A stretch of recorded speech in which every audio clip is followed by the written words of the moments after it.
There's something that happens to a lot of us men somewhere in our 40s or 50s. I'm sure this applies to women as well, but I'm speaking from my experience. Many of us start wanting peace more than almost anything else. And I don't mean that in some fluffy greeting card kind of way. I mean, many of us spent decades in careers we never really wanted or that maybe we've outgrown, in relationships that felt more like obligation than connection, providing and performing and suppressing what we actually needed. And at some point, we just want some peace. We don't want to be in the rat race anymore. If we ever did, competition with others seems much less important than it used to. We don't want people nagging us or telling us what to do. We're done with societal messages about what we're supposedly supposed to do. We don't want to play by anyone else's scripts anymore. We don't want to be part of any system. And here's what's interesting about this, and I think it applies to many men, even though it's not true for everyone, of course. It's not that we don't care about people. We do. We still want to be connected. But we don't want to waste our time and energy around people who make us feel bad about ourselves or about the world. We don't want negativity. We don't want drama. We just want to be left alone to choose who we engage with and to what extent. Going through the process of removing aspects of our lives that weren't working for us is not just about liking our lives more. It's also about realizing in retrospect how physically, emotionally, mentally, and spiritually draining all of that was. You don't see it clearly when you're in it. You just keep going. But once you remove those soul-draining major elements from your life, you realize how much energy you've gotten back. And I think this is why so many men in midlife are just done. Done with drama. Done with stress they don't need. Done with things that drain them. They just want peace. Now, life is nuanced, and for a lot of guys, maybe it's just one major area that was a problem. Maybe it doesn't apply to you, but maybe it was a soul-sucking career, or maybe it was drama-filled or cold and distant romantic relationships. Maybe it was a problem with poor boundaries and too many people dependent on you. Regardless of the details, though, when you've finally broken free and found some peace, it's not only liberating, but it's eye-opening. You realize how bad things were and how much better they are now. And the one thing you never want to do is give up that peace you've finally obtained. That makes sense. And I do think it's something worth guarding fiercely. But, and this is the part I want to explore more now, I think some men get stuck thinking that the only way to maintain peace is to avoid everything. Avoid people. Avoid commitments. Avoid anything that feels remotely like work or obligation. And I get why. Because for most of their adult lives, they've rarely experienced anything, connection, work, commitments, without it costing them more than it was worth. So when they finally get peace, they're afraid to touch anything because they think participating in life means going back to the way things were. And that makes sense. That fear is rational. But here's what I think some guys miss. They're not choosing between staying where they are and going back to the grind. There's a third option. At this point, in some respects, we've got a clean slate. We've cleared the deck, so to speak, and if we want to, only if we want to, we now have the option to selectively add things back in that might actually enhance our lives. But the difference is, now we have the wisdom to evaluate what's worth adding and what isn't.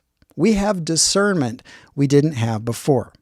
And to be clear, I'm not saying we need to go be productive or optimize ourselves or get back out there.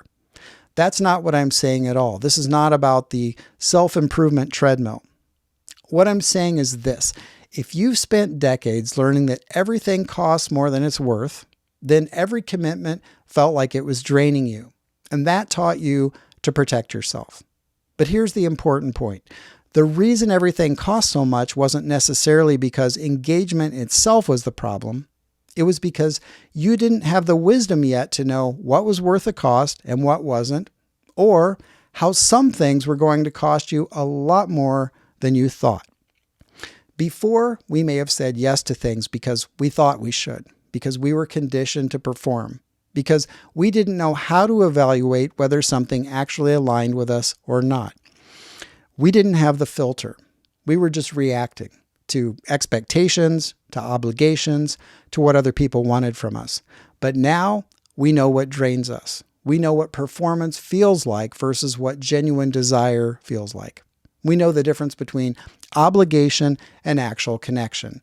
That knowledge is what makes it possible to selectively re-engage without repeating the old patterns.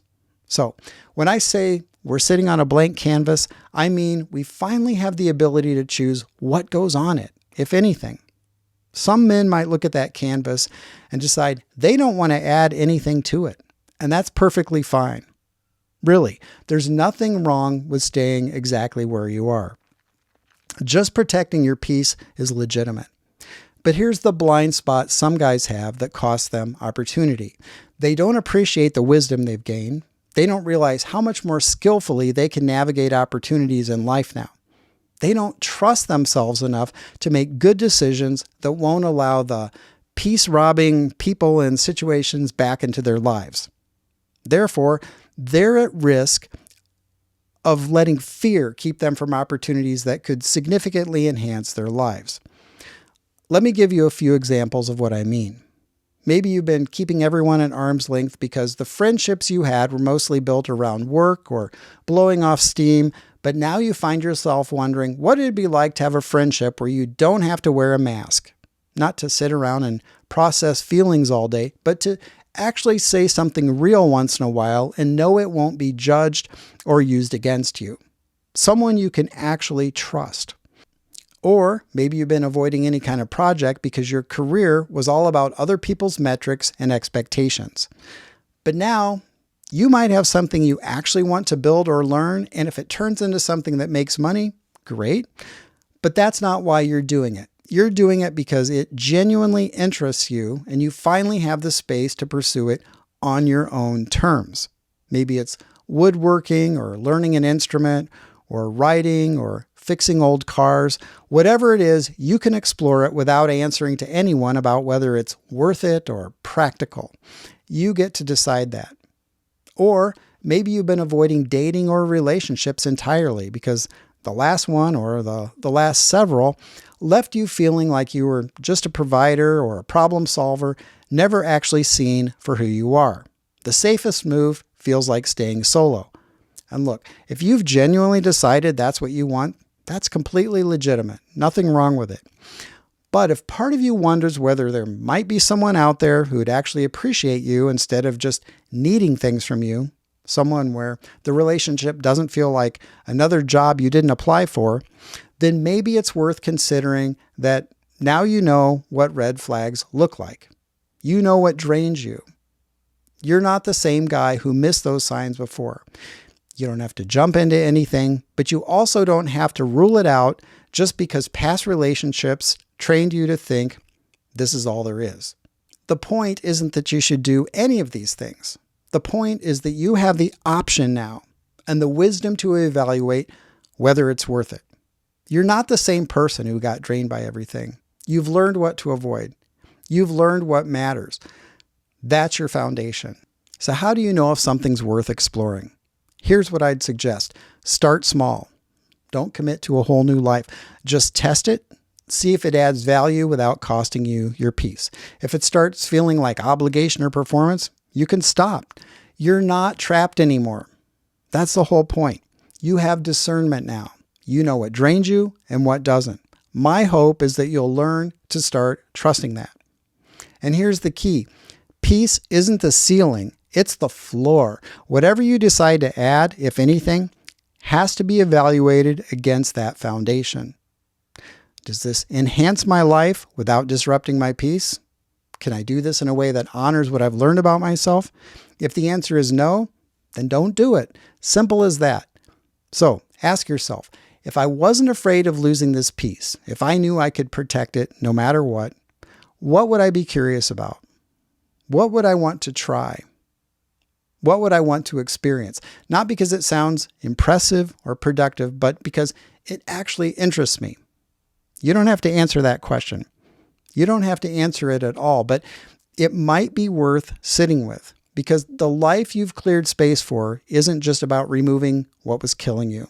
It's also about the possibility of discovering what you actually want when no one's telling you what that should be.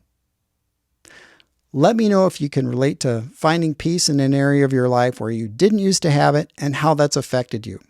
Please like this video if it was helpful, and consider subscribing if you're trying to figure out what an authentic life actually looks like at this stage. Thanks for watching. I'll see you in the next one.